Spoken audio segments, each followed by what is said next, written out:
30 मार्च से ये do not exercise वाली जो फैसिलिटी वो खत्म हो रही है। ये सर्कुलर वैसे आया था जनवरी में, लेकिन सबने मिस कर दिया था और आज फिर किसी की नजर पड़ी उस पर, और क्योंकि 30 मार्च अब अगली एक्सपायरी है, तो अगर आप एक ऑप्शन बायर हैं और अगर आपका ऑप्शन इन द मनी है, लेकिन सपोज करिए आपने 120 रुपए की कॉल ली और वो 120 रुपए 25 पैसे पर अगर सेटल हो रही है, अगर आप उस ऑप्शन को फिर स्क्वायर ऑफ नहीं कर पाए तो आप पहले कहते थे कोई नहीं, मेरे को कुछ फर्क नहीं पड़ता, लेकिन अब वो ऐसा नहीं होगा। अब वो आपका इन द मनी है, आपको डिलीवरी लेनी पड़ेगी उसकी, या अगर वो पुट ऑप्शन है तो आपको डिलीवरी देनी पड़ेगी उसकी, अगर वो ऑप्शन आपका इन द मनी सेटल होता है तो।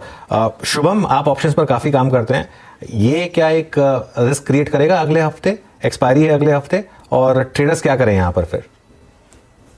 अनुज जी, बिल्कुल इस तरह का जो रिस्क है, जहां पे अगर जस्ट इन केस अगर किसी के ध्यान में नहीं रहा कोई ट्रेड और वो एक्सपायर हो जाता है, और मार्जिनली आप पहले हो सकता है इन द मनी नहीं था, लेकिन जब तक एक्सपायरी हुआ तब तक वो मार्जिनली इन द मनी आ जाएगा, तो ये बहुत बड़ा रिस्क है।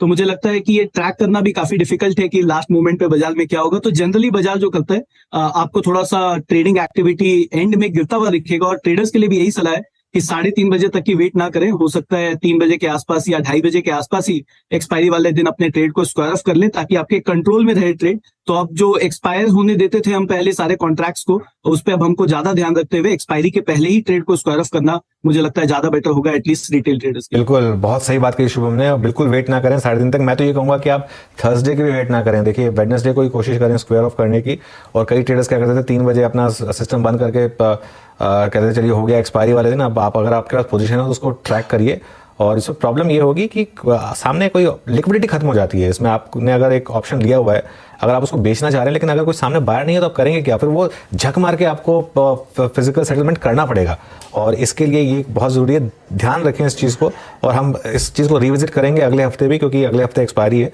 कि अगर आपके ऑप्शंस हैं इन द मनी होने के चांसेस हैं तो प्लीज़ उसमें थोड़ा सा ध्यान रखिए। एक अच्छी चीज़ हुई है कि कई ब्रोकर्स अब फिजिकल मार्जिन वैसे ही आपसे मांग रहे हैं ऑप्शंस में। इवन अगर आपके ऑप्शंस इन द मनी नहीं है तब भी वो आपसे एक फिजिकल डिलीवरी के मार्जिन वैसे ही मांग रहे हैं वेडनेसडे और थर्सडे को। तो वो आपको वैसे ही एक तरीके से फोर्स करता है कि ट्यूसडे तक आप अपने ऑप्शन जो है सारे के सारे कवर कर लें।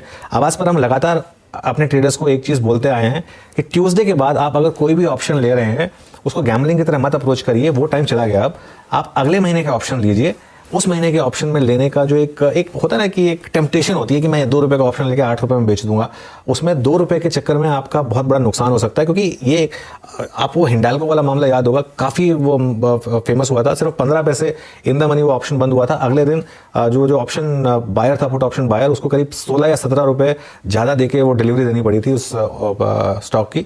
तो थोड़ा सा केयरफुल रहें, और अब हम एक्सपायरी के काफ़ी करीब हैं तो थोड़ा ध्यान रखें। ऑप्शन ट्रेड कर रहे हैं आप तो अगले महीने में शिफ्ट हो जाएं।